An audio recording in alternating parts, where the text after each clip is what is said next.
Amar o no amar. Lectura del libro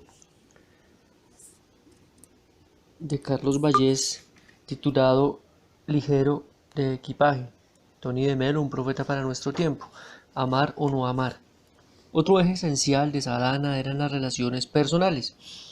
El lado afectivo de nuestra personalidad no había recibido mucha atención en nuestra primera formación religiosa, más bien había quedado reprimido bajo sospechas y peligros reales sin duda, pero que, al evitarlos, nos llevaban con frecuencia al otro extremo de frialdad e indiferencia.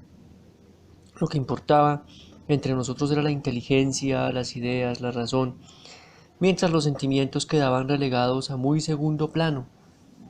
Con eso perdíamos una buena parte de personalidad, del calor, la emoción, la intimidad, que son parte esencial del ser humano y objeto también de la gracia y la redención para dar gloria a Dios con el afecto, como se la damos con la inteligencia.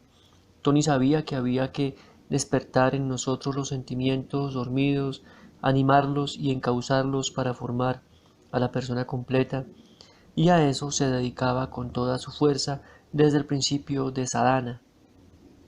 Esa fue una de las razones que le llevaron a admitir en sus cursos a religiosos de ambos sexos, a pesar de la oposición que ese gesto levantó en un principio. Era una innovación y era un peligro, pero era también una invitación a cultivar ese aspecto latente de la afectividad de nuestras vidas bajo el control cuidadoso de un grupo responsable y una dirección vigilante. En esa atmósfera protegida aprendíamos a enfrentarnos con nuestros sentimientos, expresarlos, dominarlos, hacerlos salir a flote sin dejarnos arrastrar por ellos y aprender en todo ese proceso cómo se crece y se vive al aceptar todo lo que llevamos dentro con dominio y con cariño. El sentir no solo se refería a personas, sino a cosas y a sucesos. Es decir, que se revalorizaban los sentimientos frente a la razón, el sentir frente al pensar. Decir yo pienso que era palabra proscrita en aquel ambiente, mientras que decir yo siento que era la manera legal de comenzar una frase, aunque a veces eso era solo una sustitución verbal y la actividad cerebral continuaba intacta bajo la cubierta de los sentimientos. Tony establecía así la necesidad de los sentimientos, el cariño y el amor. Lo que todos necesitamos y deseamos, en último término, es libertad en nuestra conducta, en nuestra vida. No nos podemos aventurar por los caminos de la libertad si no poseemos un buen grado de seguridad dentro de nosotros mismos. Para alcanzar seguridad tenemos que llegar a sentir nuestra propia valía, y la única manera de sentir honda y eficazmente nuestras propias valías es vernos, sentirnos aceptados y amados como personas. Argumento largo de premisas encadenadas que merece la pena repasar y pensar, y que se desarrollaban en Sadhana día a día y sesión a sesión, en las mil peripecias de un grupo alegre y consagrado al desarrollo total para el bien de todos. Como resultado de ese argumento se buscaba el sentirse aceptado y querido por los demás. La contraseña era déjate querer, y la práctica entre la timidez y el ridículo aliviaba los rigores del intenso curso. Según Tony, la esencia del cristianismo es poder decir de todo corazón, Dios me ama. Pablo resumió así su vida, Jesús me amó. Y Juan se definió a sí mismo como el discípulo a quien amaba Jesús. Un cristiano es quien puede decir en verdad Jesús me ama, y luego, acomodando ligeramente y no sin verdad profunda las palabras de Juan, si no siento el amor de mi hermano a quien veo, ¿cómo podré sentir el amor de Dios a quien no veo? Los éxitos y los logros en la vida no dan seguridad interior, al contrario, la debilitan y engendran ansiedad. Cuanto más éxito tengo, más necesidad siento de seguir teniendo éxito para responder a la expectación que los anteriores éxitos han despertado. Así es como la ansiedad se fragua, se endurece y llega a hacerse insoportable. Éxito en el trabajo sin base afectiva que lo equilibre es peligro inminente de depresión para el trabajador incansable. Cuánto sufrió Beethoven porque apreciaba su música pero no su persona. El éxito me dice que mi trabajo es valioso mientras que el amor me dice que yo soy valioso y eso es lo que me da satisfacción y sosiego. Quiero que me quieran por mí mismo, no por mi música, ni por mis libros, ni por mis obras, ni por mis organizaciones. Quiero recibir cariño, sentir afecto, merecer amor. El verdadero amor es sin condiciones y cuando me veo amado así por un amigo verdadero, siento la seguridad, la garantía, la satisfacción de ser amado por mí mismo y entonces no dependo ya de mis éxitos ni de mis trabajos para ser feliz. De ahí venía el consejo: ama de todo corazón, recibe en respuesta al amor de los demás y déjate querer. Esa experiencia traerá alegría, equilibrio y paz a tu vida. Todo eso era doctrina profunda y bella, sin duda. Sin embargo, aún allí introducía Tony ahora modificaciones importantes. Ante todo, rebajó la importancia del ser amado y aumentó la del amar efectivamente a los demás. Lo importante no es que yo me sienta aceptado y amado por otros, sino que yo los acepte y los ame. Esperar a que otros me quieran me hace depender de ellos, lo cual pone en peligro mi seguridad afectiva, mientras que el amarlos yo por mi cuenta está siempre en mi mano, y así quedo siempre libre e independiente. Claro que el amar y el ser amado van de ordinario juntos, pero tiene importancia donde se pone el primer acento. Un miembro del grupo de Lonaula sacó a relucir su problema. A mí no me acepta mi comunidad. Tony le cortó. ¿Y para qué necesitas que te acepten? Si te aceptan, está bien. Y si no, también. Aprecia el hecho de que te acepten si es que lo hacen, pero no se lo ruegues de rodillas si no lo hacen. Que te acepten o no, tú eres el mismo y eres una gran persona. Y la paradoja es, una vez más, que esta es la única manera de que al fin te acepten, si es que llegan a hacerlo. Doctrina tan clara como práctica en un punto de importancia diaria. Ama y acepta a los demás y no dependas de lo que los demás te hagan a ti. Luego vino una reflexión más profunda. En realidad, nunca amamos a la persona, sino a la imagen de la persona que nosotros mismos nos hemos formado en la mente, tan verdadero como desazonante. Yo tengo una gran amistad con un compañero mío jesuita, y muchas veces me pregunto a mí mismo si con auténtica sorpresa, ¿cómo es que mis demás compañeros no aprecian y quieren a este hombre como yo lo quiero, siendo como es una persona tan magnífica? La respuesta es que sí, que es una persona magnífica sin duda, pero otros no lo perciben así, mientras que yo no puedo menos de asombrarme e impresionarme ante sus evidentes cualidades que no son tan evidentes para los demás.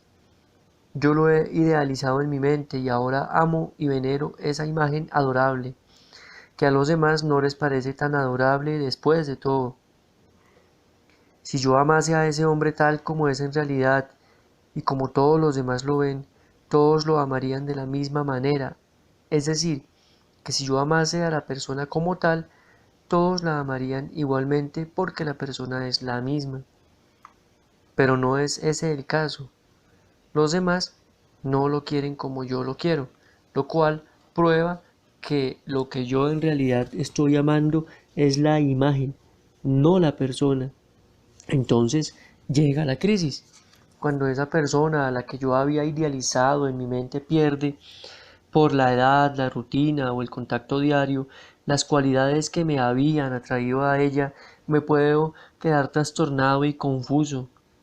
¿Le quiero todavía? ¿No la quiero?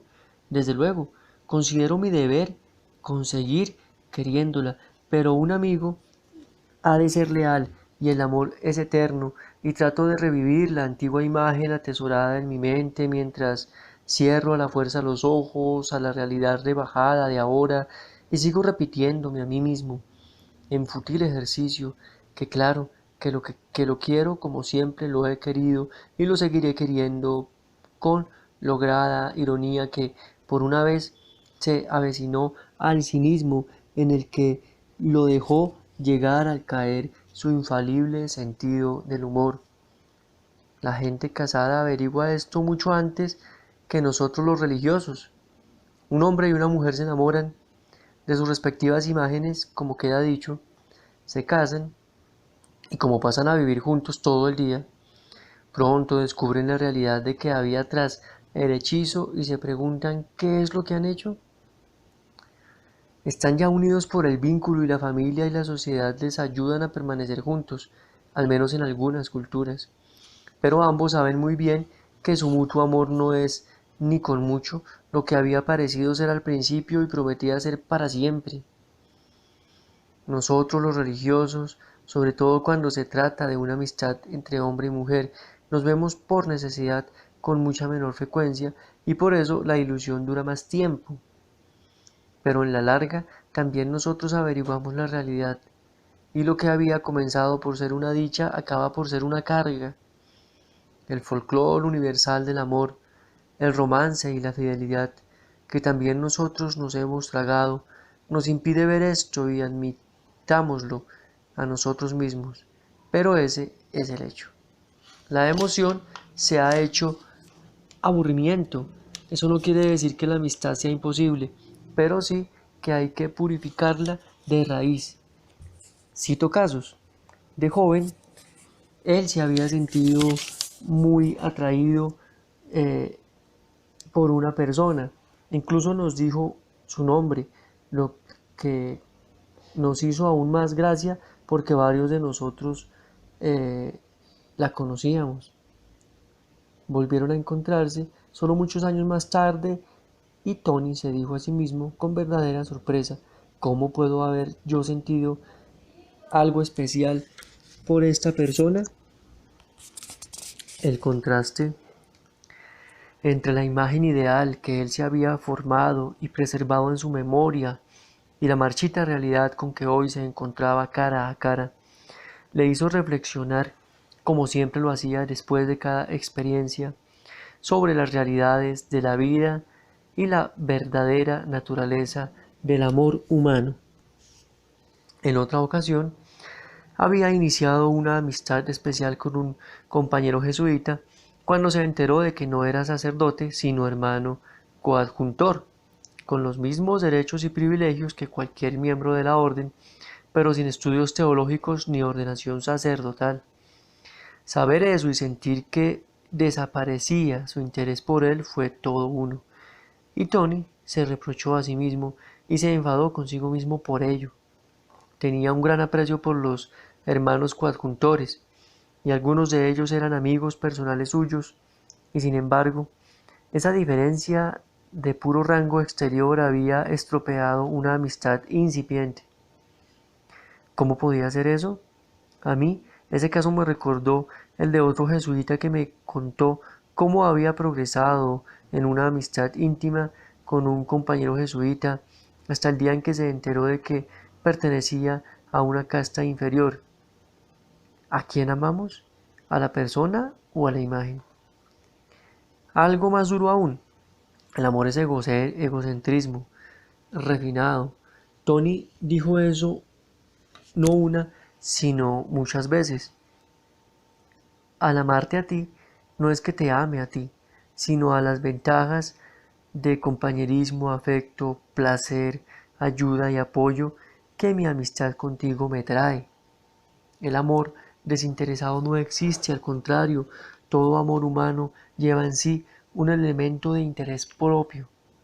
No es que Tony pretendiera con esto reírse de la amistad o invalidar el amor, pero sí aclarar conceptos y llamar a las cosas por su nombre. Podéis hacer todo lo que queráis, con tal de que sepáis lo que hacéis y lo llaméis por su nombre. Tampoco quería decir eso que haya que ir por ahí diciéndole a todo el mundo, amo la imagen que de ti me he formado, o al quererte a ti me quiero a mí mismo.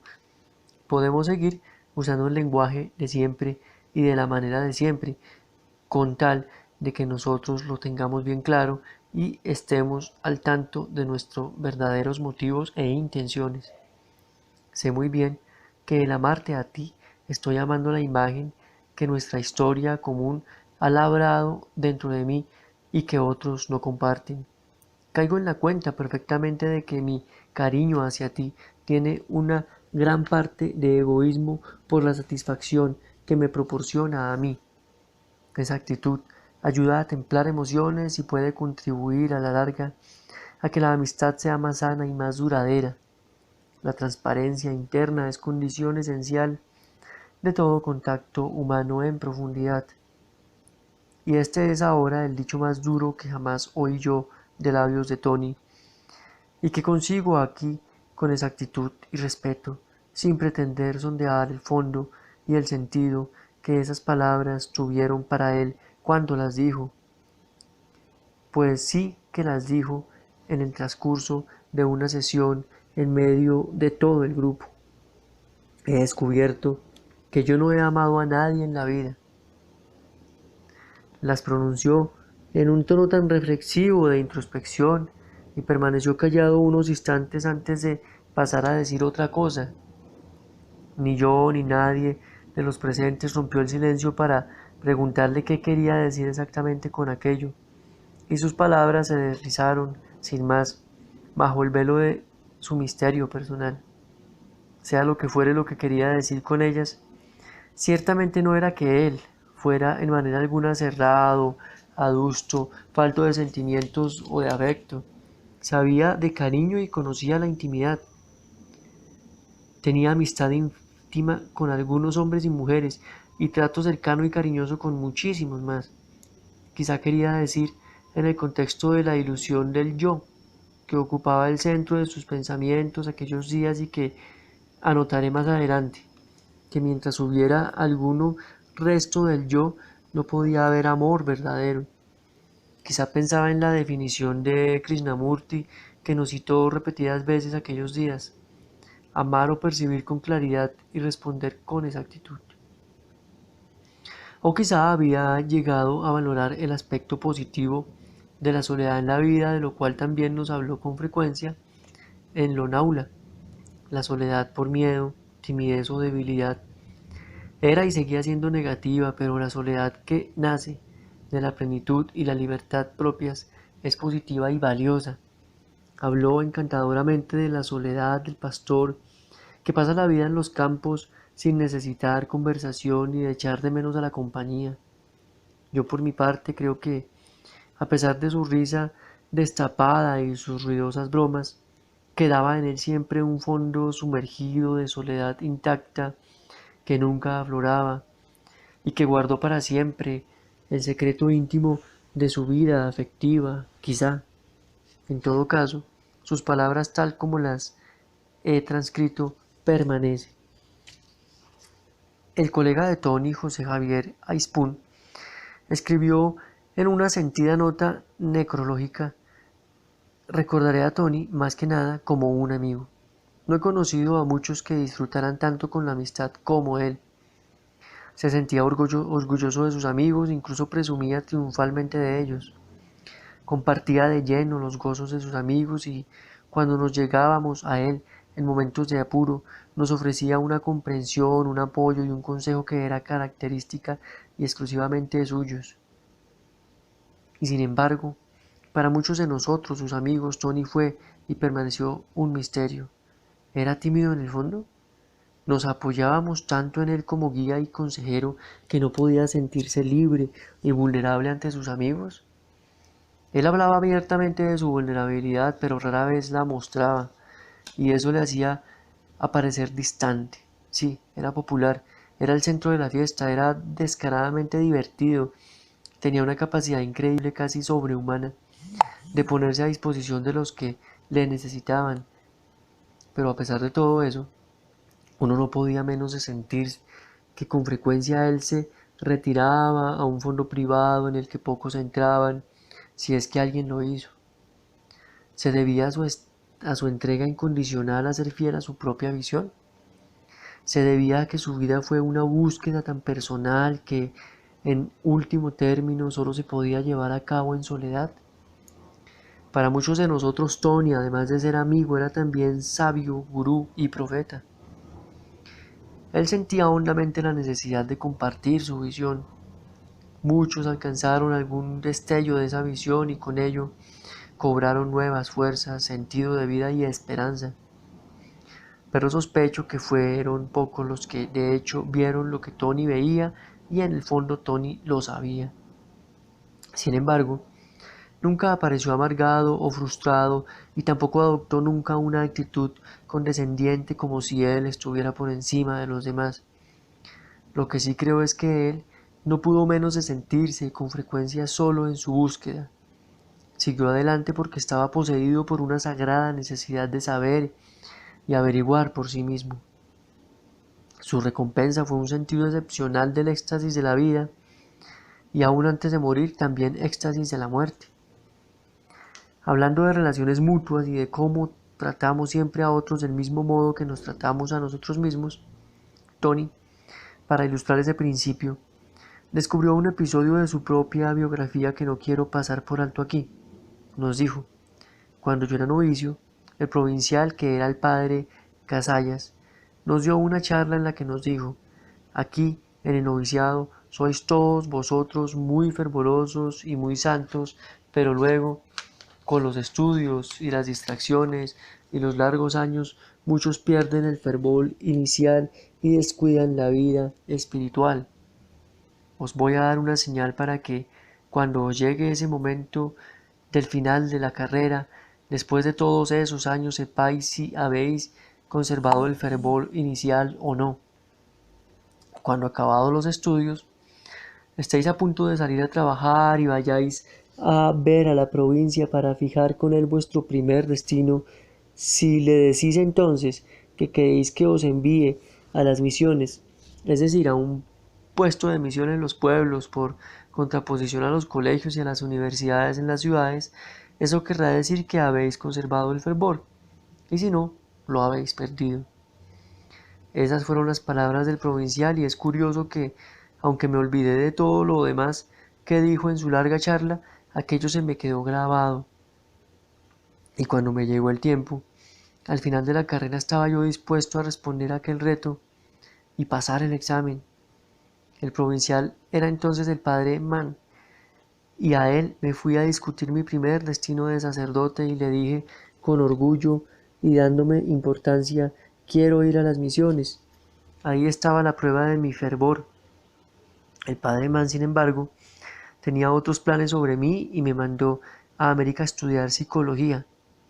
Cuando volví, el provincial era el padre Correia Alfonso, el cual me dijo antes de que yo pudiera abrir la boca: veo por los archivos del provincial que usted había pedido ser enviado a las misiones.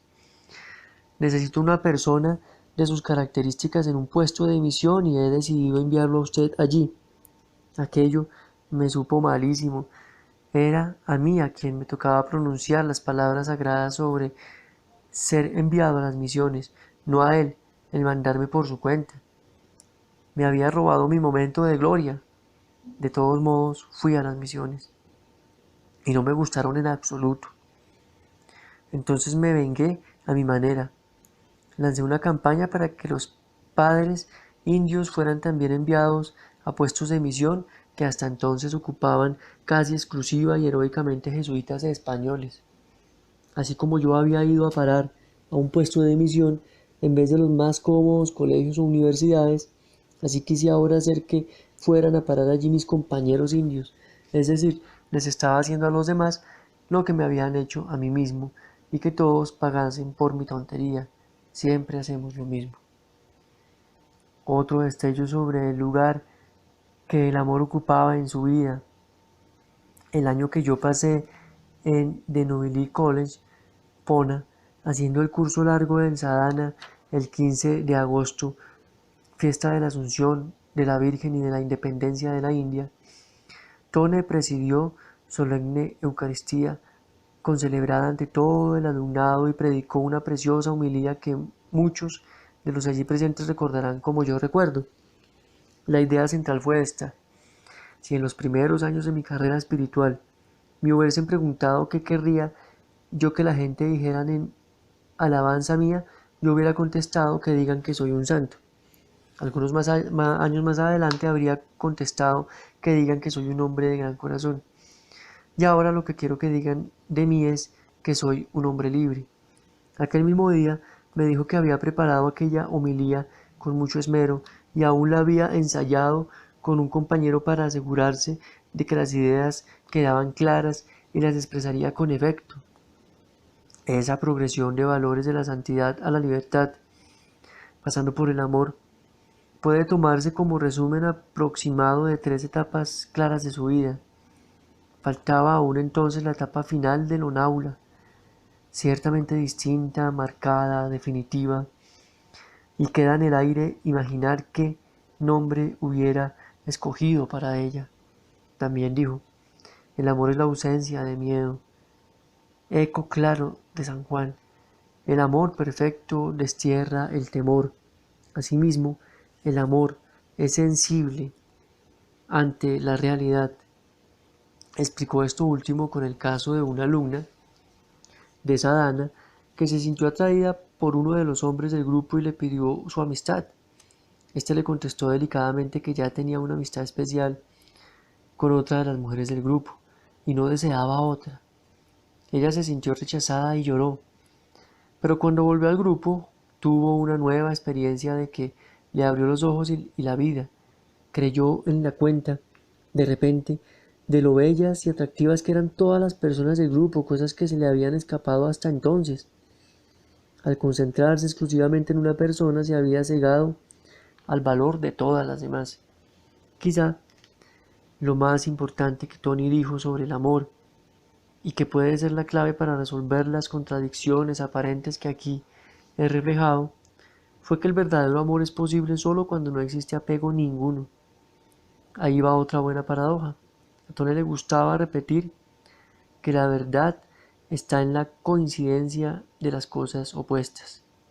Y esa paradoja necesita el contexto del siguiente capítulo para aclararse.